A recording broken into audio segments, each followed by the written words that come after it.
So I'm going to read from my novel, and the narrator, the main character, his name is Boy.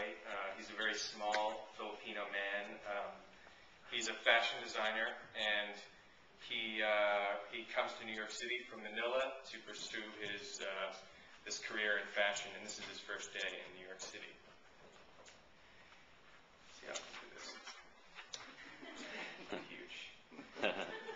My first meal I ate at an establishment called Steak Chicken Pizza Grill, 42nd Street. Its sign was lit up like a carnival and called out to me, "American food, eaten here." I ordered a hamburger and a side of pepperoni pizza. I was aware of the tackiness of the eatery upon entering. Its sign, menu, and patrons were testament to a class of people I wanted nothing to do with, but let me tell you, it was the best meal I had ever tasted. The blackened burger, thick tomato, crisp iceberg, and lone fry, which somehow snuck its way under the bun, each lent a delight to the other, and the slice of authentic New York pizza, reheated by a Mexican, handled from oven to tray by a Pole, and hung and rung up by an Italian, "Here you go, boss," complimented the burger beyond my wildest dreams.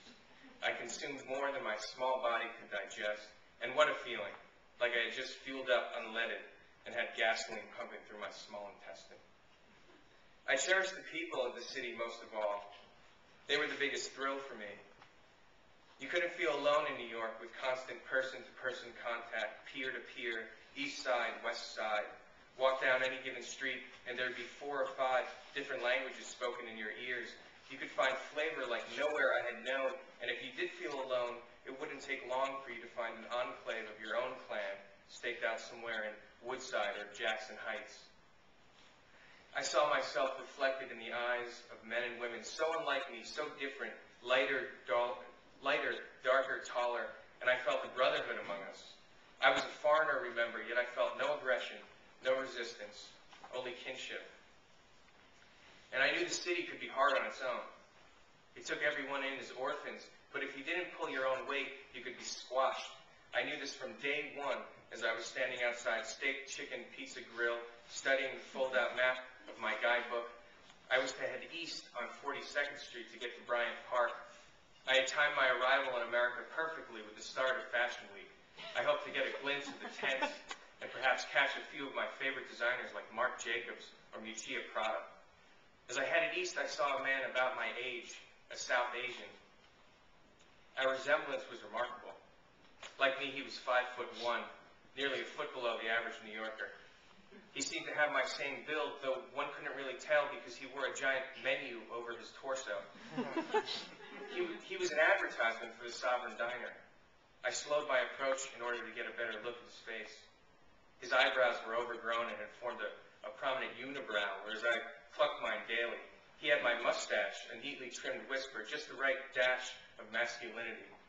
Looking down the length of the cardboard menu, 2 eggs, ham, sausage or bacon, $2.95, I saw the biggest tell of all, the thing which bound us together as brothers of this world, the thing that dangled below the wrist and was capable of holding and manipulating things, his hands, his small, dexterous hands. His hands were just like mine, and in his hands were menus, replicas of the board he wore over his torso. Take one, he said rapidly, take one, and then please. This was his job, to stand in front of the Sovereign Diner distributing menus. Had he come here hoping for something better? Of course he had. What he got served, however, was hard-boiled reality, the city's ruthlessness, and he had to wear it every day, bear the brunt over his shoulders as a sign. Pancake special, $4.95. I took one of his menus, and at the next corner I threw it away with 100 others. I had no delusions. In a city that could reduce a virile young man to dressing up as a menu on 42nd Street, pleading, take one, please take one, I understood the force I was up against. This city was cutthroat. This city, crossing through the exclusivity of the fashion industry, was a closed network on new talent. This city wasn't hard on its newcomers, it was goddamn relentless.